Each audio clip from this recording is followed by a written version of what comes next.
call, Mayor Kratzky, I am present. Groko. Present. Kufal is absent tonight. Padilla. Present. Rose. Present. Beaker is also absent. Moving on to our agenda, we have a couple changes. We're going to remove the closed meeting. Steve and I talked about it and thought we should have all of us here, so you can cross 14A off your agenda. We're also going to remove 11B, the Lindemann variance. There's a couple of changes that just have to be worked out, so we're not going to discuss that tonight. And then we're going to add 9C6 under Ty's department, under Public Works. It's the lease of Walsh Field and tennis courts by the school. So with those changes, can I get a motion to approve tonight's agenda? We have a motion by Padilla. Do we have a second? Second. Seconded by Rose. Any discussion or questions about the agenda? Hearing none, all in favor say aye. Aye. Opposed? Motion carried. Comments, updates, concerns? Do we have any citizens here who would like to speak tonight? Seeing none, any updates by council members? I'm just going to give a brief update. After everything that happened this weekend in Sibley County, I was contacted by the Associated Press. They just wanted a comment about the feel of the community, so I emailed a response, and I just kind of tweaked it for tonight's meeting, and I just kind of wanted to read that to honor, the life of Melissa Hortman and her husband, and so I'm just going to read this statement that I wrote. The devastating events of this weekend are still difficult to process. First and foremost, the Hortman and Hoffman families are in the city's thoughts and prayers. The loss of a dedicated public servant like Speaker Emerita Melissa Hortman in such a violent manner is something that shakes one to the core, especially in our country where violence should never be a solution to political differences. Melissa and Mark's children should not be mourning the loss of their parents because their mother chose to serve her community and state. We are grateful that Senator Hoffman's daughter still has both of her parents, and we wish both John and Yvette a full recovery. A statement from the League of Minnesota Cities reads, elected officials step up to serve because they care about their communities. They give their time, their energy, and often their peace of mind in order to lead. While public service can be challenging, no one should ever have to fear for their safety simply because they chose to serve. The community, state, and nation are grateful for the quick actions of law enforcement, the teamwork and coordination of numerous police and emergency service agencies. We offer our praise for the brave individuals who spotted Mr. Belter and did the right thing by alerting law enforcement. It is often said, if you see something, say something. If you're ever worried about someone displaying concerning behavior or having violent thoughts, say something. Everyone deserves to be safe. Take care of yourself and each other. So just saying that, I want to thank you all for serving. I know sometimes we do sacrifice our peace of mind and things like that, and we should never have to worry about our safety. So I just wanted to read that and thank everyone for stepping up to serve. Thanks, Don. Well Okay. said. Well said. Any other updates by council members? Any updates by city staff? No. Okay, then we'll move on to the consent agenda, and I will take a motion to approve tonight's consent agenda. I'll make the motion. We have a motion from Groko. Do we have a second? I'll second. Seconded by Padilla. Any questions or discussions about the consent agenda? Hearing none, all in favor say aye. Aye. Opposed? Motion carried. No public hearings tonight, so we can move on to communication requests and petitions. There's a pajama party story time at the library. Once again, the library is just knocking it out of the ballpark with all their events, so way to go, library staff. Moving on to department and committee action, our reports and action items. The first one we have on our agenda is Public Works, and Ty has quite a few things to talk with us about tonight. Good evening, everybody. The first thing I have is part of the I&I project. I added some paperwork, sent you just to kind of look over for some examples of what different towns kind of do as far as their enforcement and if they offer any financing, that kind of thing. Empire Pipe, we did clean a section of main over on that area that needed to be, we were having constant backup issues. And we had to televise it after he cleaned it, and they found 4 services that we previously didn't know that were there. One of those was actually on the, they said they couldn't televise it. It was a capped end. So we actually found the actual one, so we can be able to televise it. So I'll have them come and televise those 4. Like I said, one of the last meetings, I did speak to a local plumber about if the option is to televise it from the basement out. Their rate was $250 for the first hour and $100 an hour after that, but a typical inspection takes about 45 minutes. Does anybody have any questions on any of that paperwork? I'm a little confused on the finding of the 4. I mean, don't they all go to houses, or where are those 4 going that they weren't caught before? Because usually our mains over there run north to south, and there's like 1 or 2 mains that run crosswise from main to main, east to west, and we thought those were just, because everything's lined up. We didn't think those were attached to anything. Thought they were just a straight main. So we found out after they did clean it, they ran a televisor down there to make sure they were clean and found 4 different, 2 on one block and 2 on another block. But are they going to houses? Is that what they're doing? Yes, Okay. yep. So we'd be able to televise those 4 properties too, so, Do they have a map where they're like checking off all? Yep. the- yep. Yeah, there's the map is probably 5 or 6 pages of addresses and Yeah. stuff. It's all encoded, so we can look it up. Does anybody got any questions about any of the paperwork? Okay.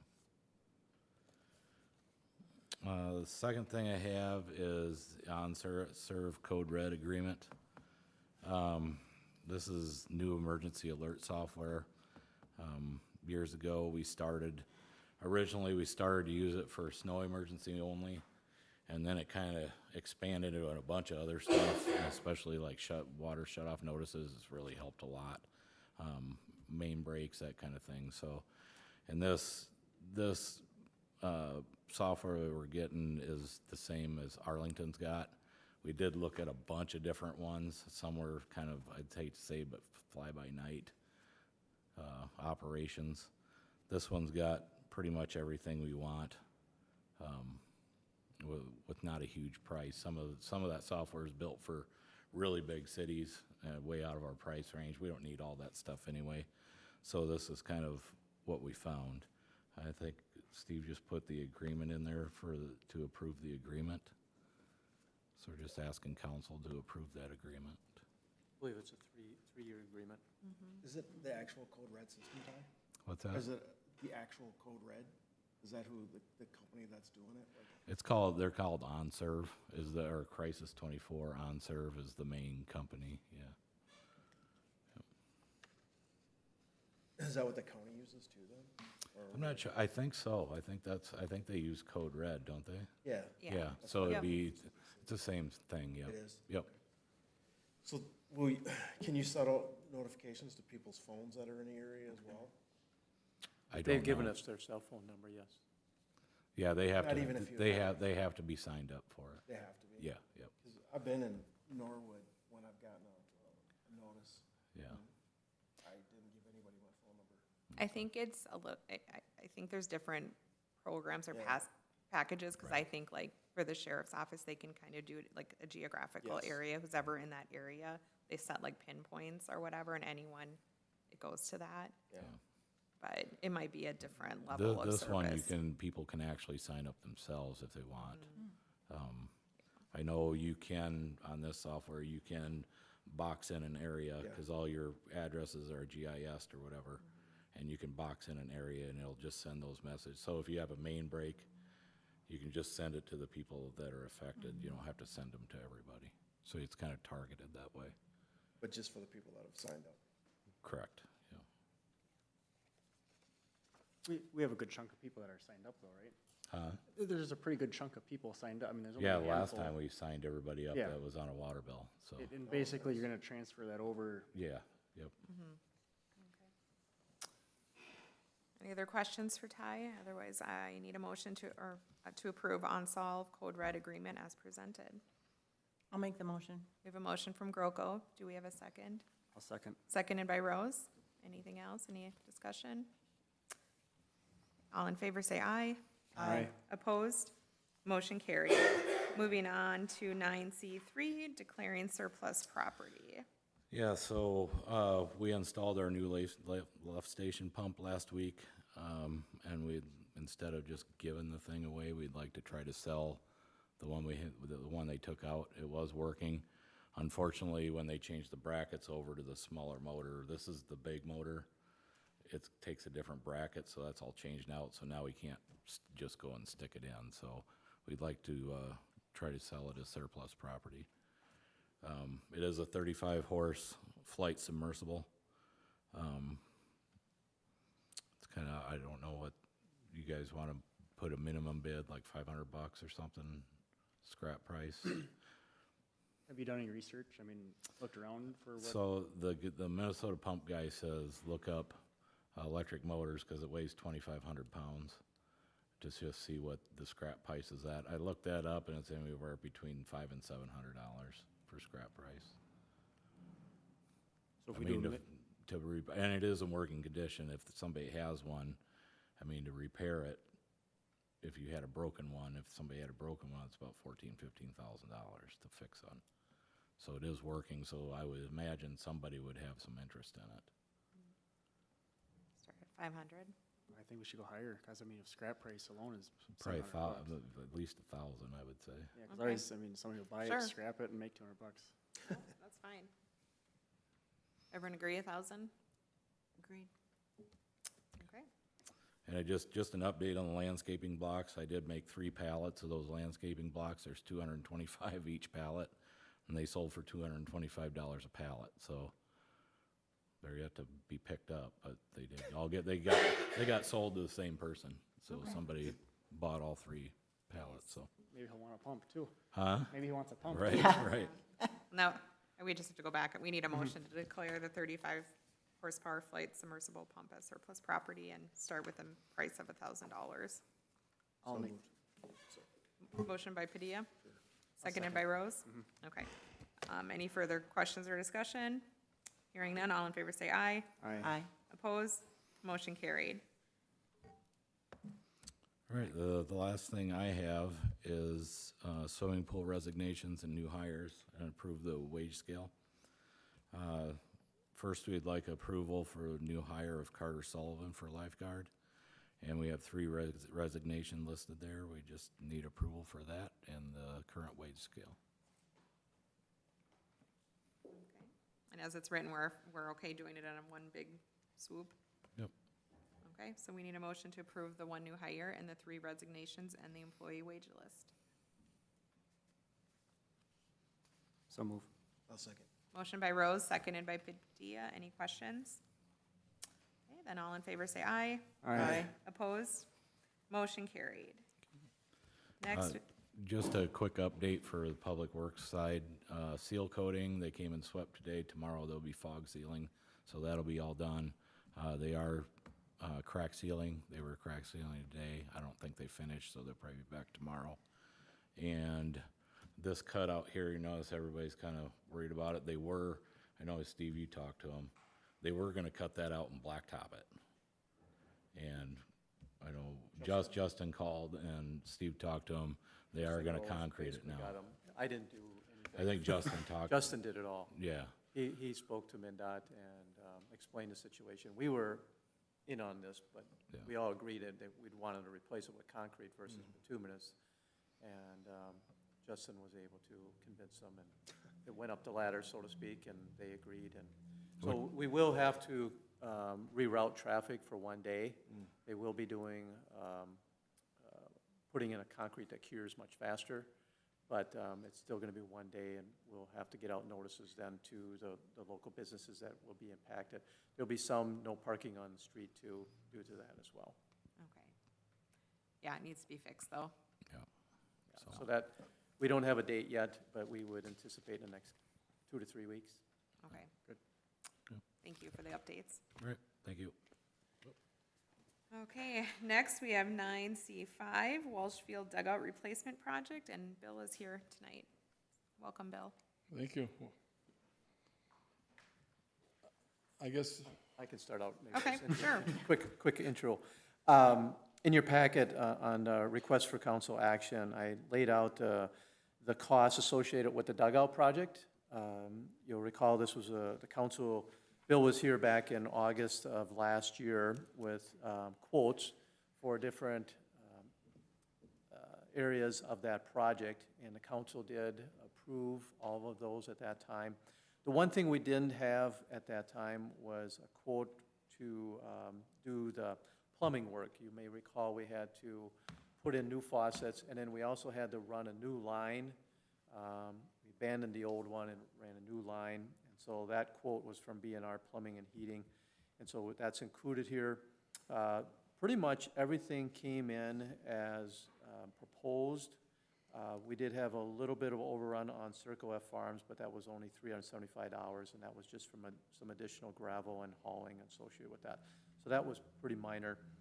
The only other thing I guess I wanted to bring up, and this is where Bill is going to explain this tonight, we have an additional invoice from Dietz Builders from some extra work that the Baseball Association had asked them to do. So Bill can explain that better than I. So the extra work that we have is, we didn't figure on putting sheeting the ceilings off inside the dugouts with plywood.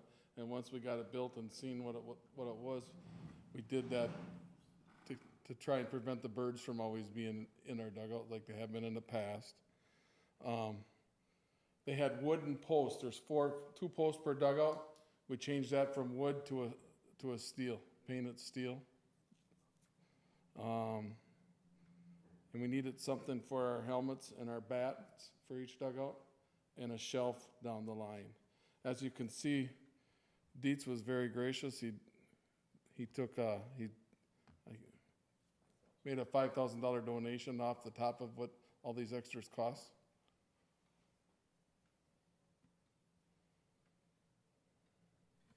So this is an additional approximately $4,100. With that, we're still under budget. The project came in then roughly around 65. We budgeted 75 for it. It's coming out of our 801 capital project fund. That's where we've paid all these invoices from. So this is the only one. You approved one for Dietz tonight already, the $19,755. That was part of our bills. And then so this would be an extra one that basically asking that would get approved as well. And then that closes out that program, this will close out that program then? We're done with The dugouts should, Dietz has got a few punch list things to do, but he'll get that done soon. Their punch list? Well, a few things that he's got to finish yet. Hanging some hooks in the dugout. I mean, probably an hour's worth of work, but I got no doubt that he'll do that. But this is the end of the billing. This is, That's the end of his billing. That's Okay. included in this. Okay. yeah, that's, Got it. just wanted to clarify that. I think he was asking. Yeah. Yeah, that's all included in this. So this is it. I would say for the dugout project, yes. We're continuing to do other improvements all the time, and we're spending a lot of our money as well down there.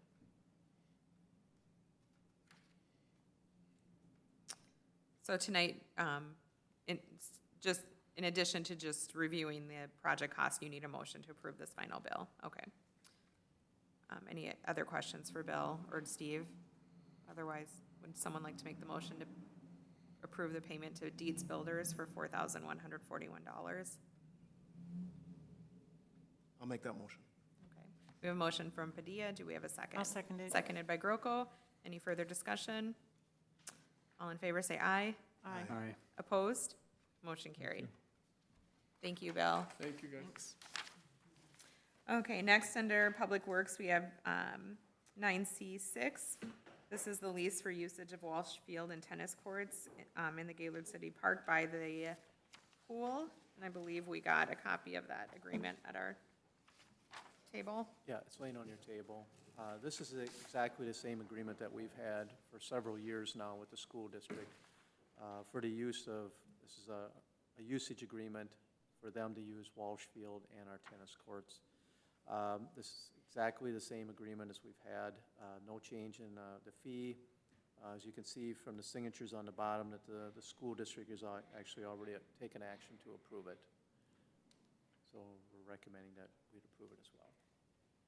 So it would be for running from September of 1 of this year through August 31st of 2027.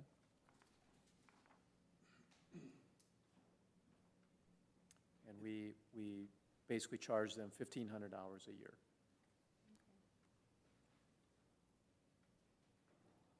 Does that cover any of the upkeep on those fields and courts? I mean, what is It it? assists, I guess. You can, depending on where you want to fit it in, I guess, but it basically is lumped together with everything else. I know the district uses Walsh Field a lot more than they use the tennis courts. The tennis courts, they don't practice there, they just have junior high matches there sometimes, and there's not many there every year. It's not the same caliber of courts as like over in Right. Arlington.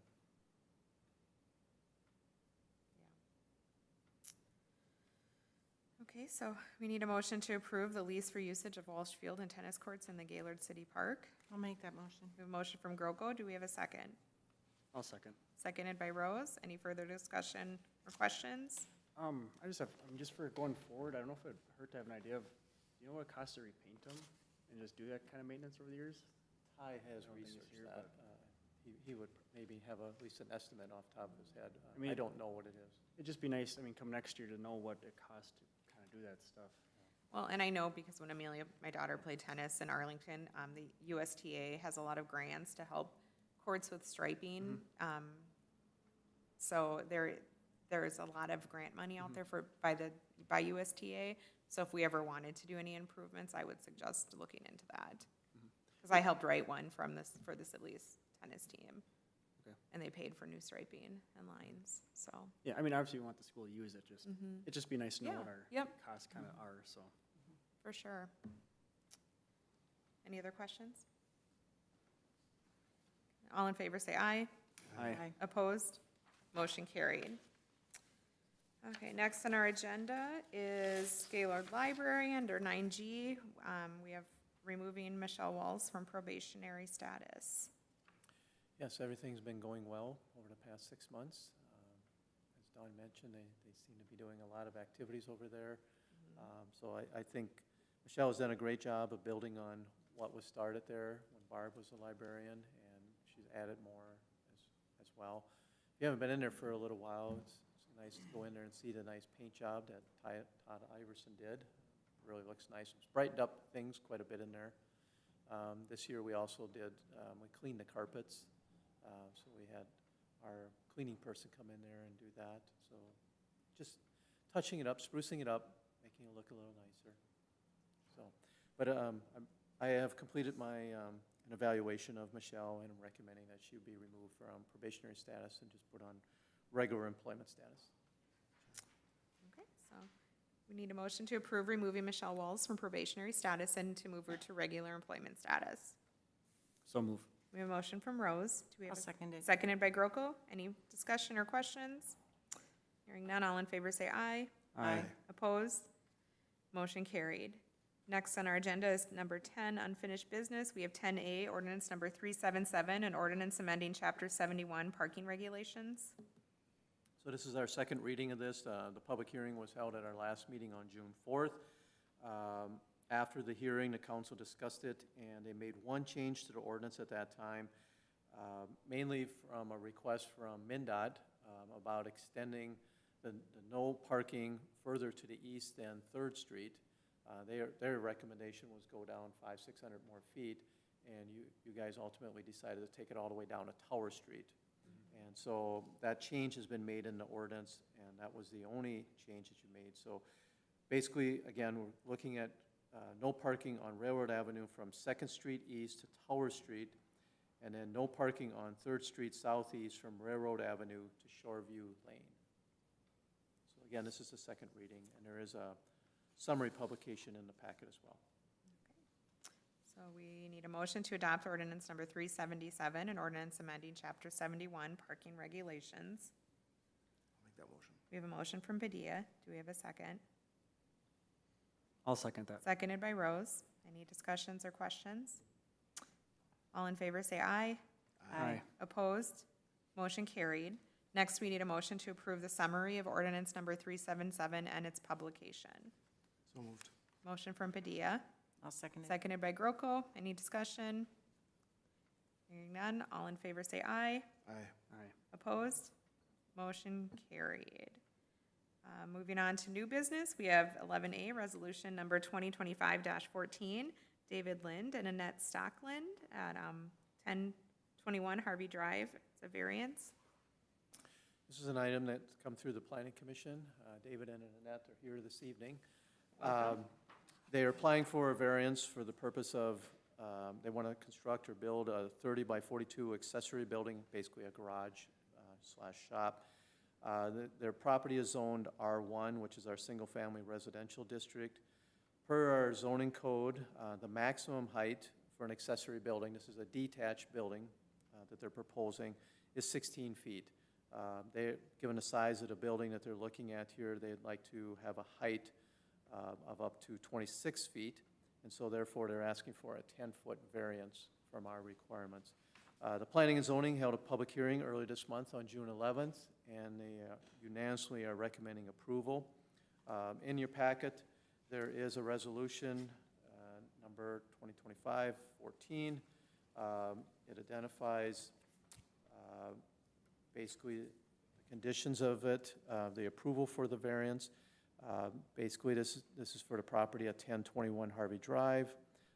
Again, a variance from the 16-foot maximum height requirement for accessory buildings. And they're looking at, again, building a 30 by 42-foot accessory building, and they would like to build it at a height of 26 feet. It should be noted, this is in our code, that they have 1 year, basically, from approval to complete the project, or the variance becomes null and void unless they apply for an extension. And they can do that, and if the council approves it, then they can have that extension, whatever it was be set at. Included with the resolution, we did attach a copy of the survey. This will be recorded accordingly then with the resolution if approved, so that'll follow as well. So that illustrates exactly where they're proposing to put the building. If you've been over to their property and looked at their home, it's a bigger home, and my opinion is a bigger shed or a garage would complement the property with something bigger versus maybe a little bit smaller. So I think they do have a fairly decent-sized property. I believe it's 0.94 acres, so almost an acre of land there. So they definitely have the room. Back when the Planning and Zoning was redoing our zoning ordinance last year, they had a lot of discussion about sizes of accessory buildings, what to set them at. And ultimately, they struggled with that, to be honest, a little bit. And ultimately, they decided to set it based on the size of the lot. So if they could meet our lot coverages or our impervious surface requirements, then they could build to whatever size that they desired, as long as they met those requirements. And of course, our setbacks and our height limitations as well. So there is no specific size limitation on an accessory building. It all comes down to impervious surface. And based on the survey, they're meeting that.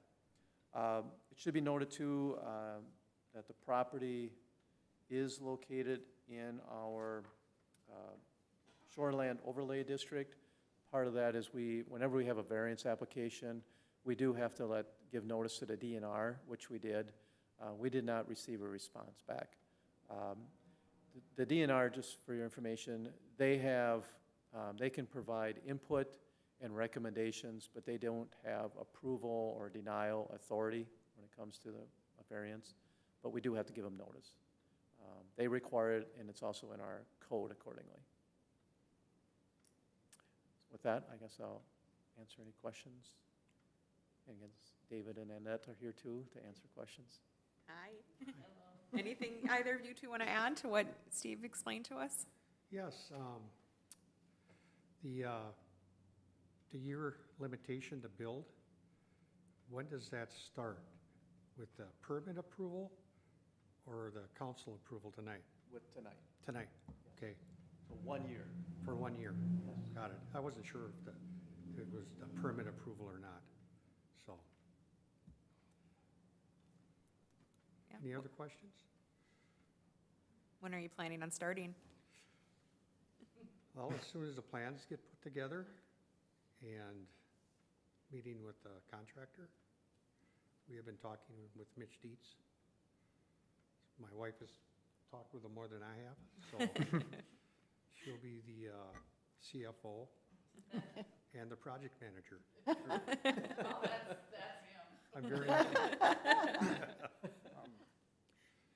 It looks like you're kind of pulling the roof line and stuff across, I mean, you plan on doing like the brickwork and stuff across to complement the house, or not really That- decided yet? or- yes, Okay. we want to see what the bid comes in at and where we're at with that. But ideally, that's what we want to do.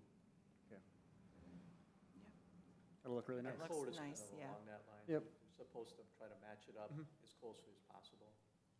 Yeah, the roof slopes will be the front will be the same as the current garage, It looks really nice. Yeah. a 10-12 roof. So,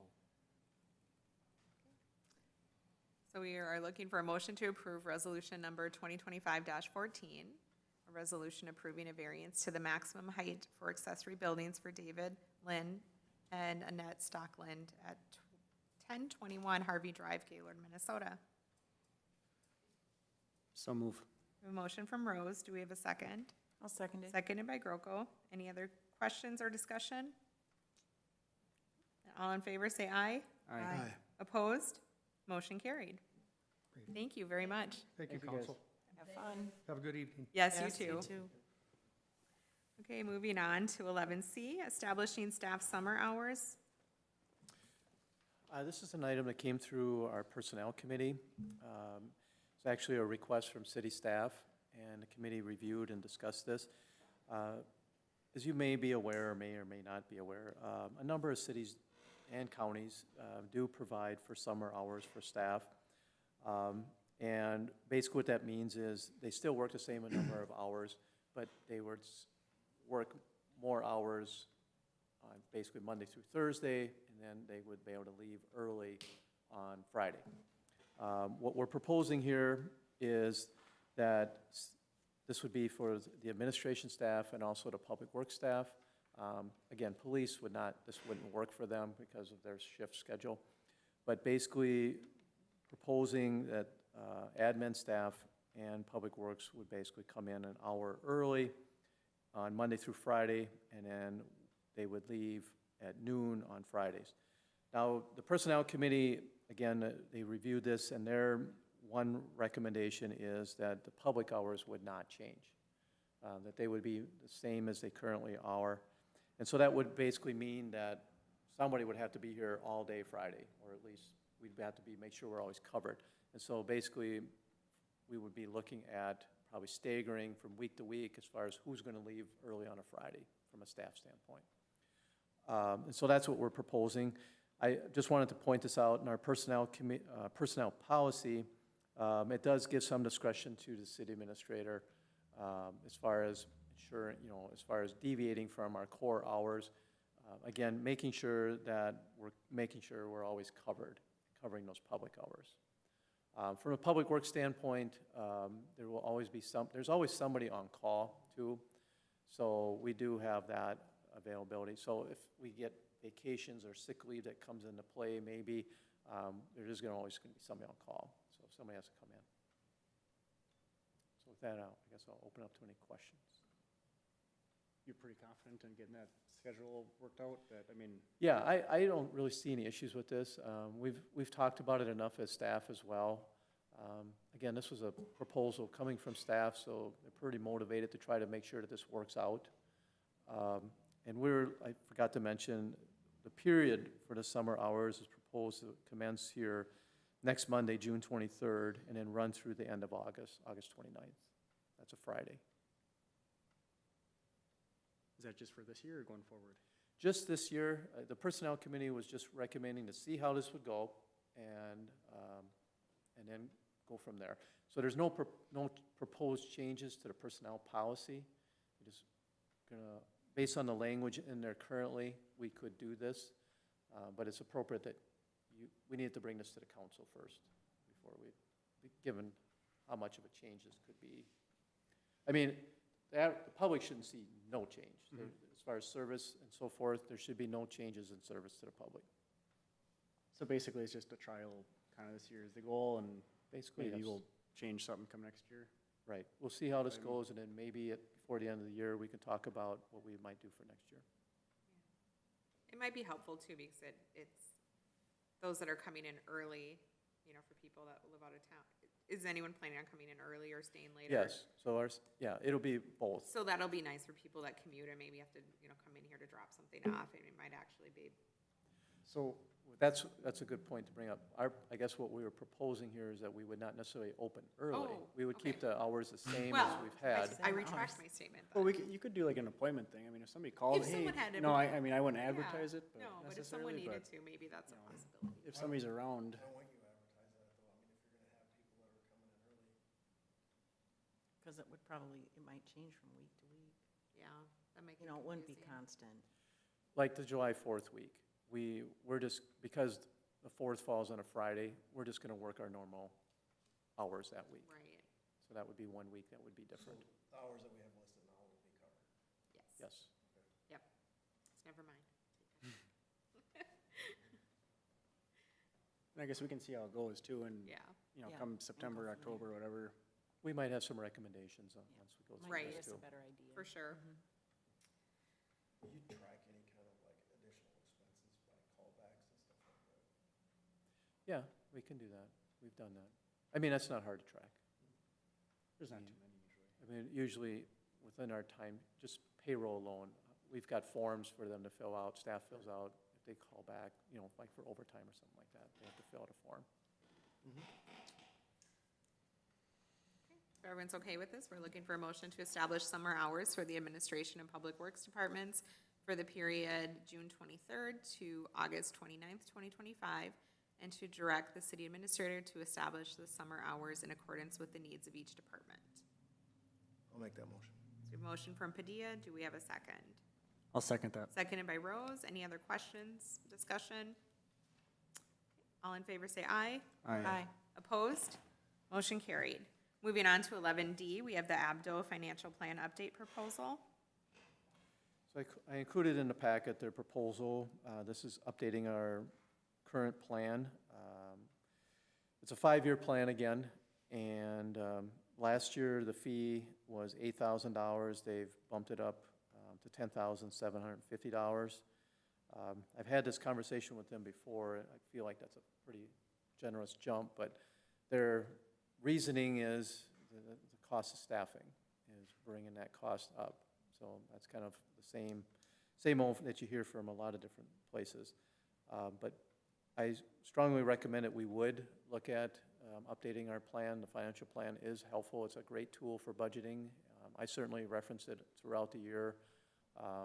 We have our equipment replacement schedule in there. We show all of our debt obligations in there throughout the whole term of those debt obligations. We project out what our tax levy is going to be in the next 5 years too, so we are able to do some projecting there based on, you know, what expenses that we know that we're going to be having.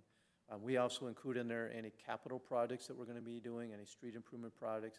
So all those things, we try to make it inclusive in one document and then financially plan for all those things. So it is a very important document from my standpoint, and I hopefully your standpoint as well. But for managing the city's finances, it's very helpful for me to have that document. Is it a 4-year plan or, It's a 5, but they change the rates every year? the rate, Yeah. their fee, Yeah, because we were at 8,000 and now it's gone up? yes. And you just mentioned that something about last year. I'm just a little confused. Do they change the rate every year or are we locked into one rate for 5 years? Last year, I noticed when we had an agreement, they made a similar jump. You know, I think it was like $2,000 last year from the previous year from that. And I was just like, I don't know, it seemed like a large jump in my experience with it. And so I had reached out to Abdo just to question it. And like I shared, their response was staffing. The cost of staffing has gone up so much that this is what they have to charge. I look at what they charge us for our total audit. Our total audit's about $35,000. It was this year. So, this doesn't take nearly as much time there's not as much involved. And a lot of the data that they're collecting is from the audit that they incorporate in here. And so I'm kind of like questioning that, I guess. But they do a great job. There's no question about that. They know our finances. They have great staff that we're able to work with. So I certainly enjoy that. I know Lori Waltz enjoys that as well. So again, I think we've had this document now enough years where I think you can appreciate the need for it. It certainly is, financial planning is a big, or it's very important to a city to do that and to continue it. So I guess my final question is, next year, could they raise their rates again? So next year we have to pay $15,000? I mean, is it possible? So, 'cause we're not locked in for that 5-year period for a specific. No, this is a one-year agreement. I should have clarified that. It's just for 1 year. Is there anybody else that does this? I mean, or is Abdo kind of the? Certainly. One other option would be Northland Securities, who does our bonding for us and other services. That would be another option. The nice thing about working with Northland, they have all the financial information already. Whereas if we hired somebody else outside, they would have to get all that information from Abdo. It's our information. They'd have to provide it. But I'm just saying, they work with it directly versus somebody else has to get that information, and then they have to go through it and interpret it. So in your opinion, it's a well worth expense?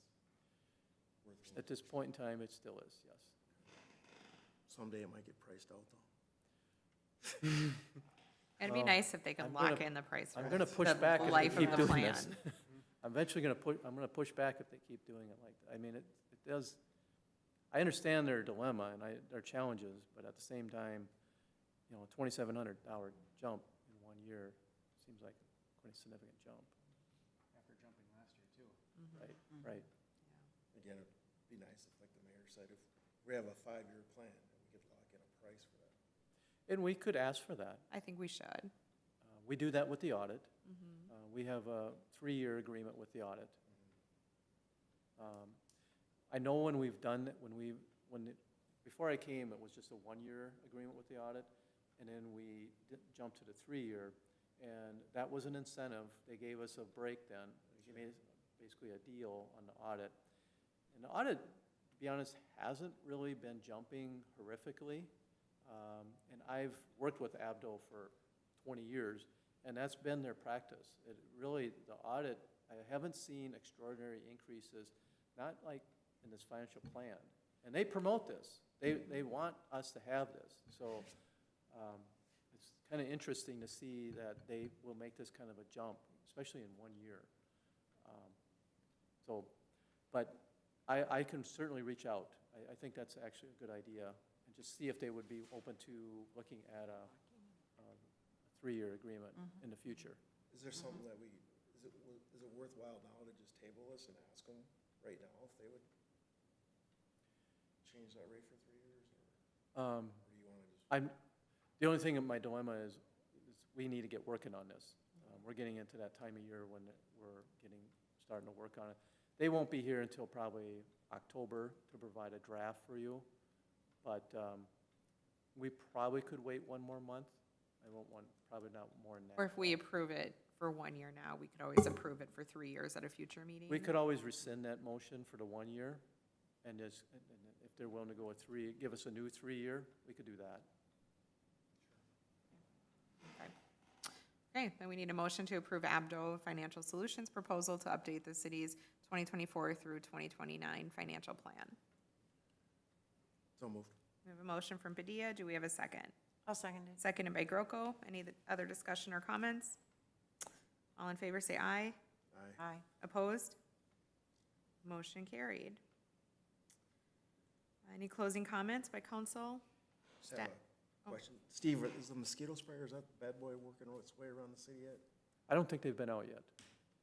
They will be soon, I would think. They're, Yeah. after all this rain we've experienced I now. think Arlington just did. Arlington was out yesterday. Yeah, Your street? Arlington. Arlington Oh, Arlington, was yesterday. okay. I'll have to ask Todd. They're gonna pick up. Yeah, they're, The Yeah. mosquitoes are definitely out. yes, they're, Mosquitoes are out I for know sure. they came out. I got it. Okay, any other, anything else from council or staff?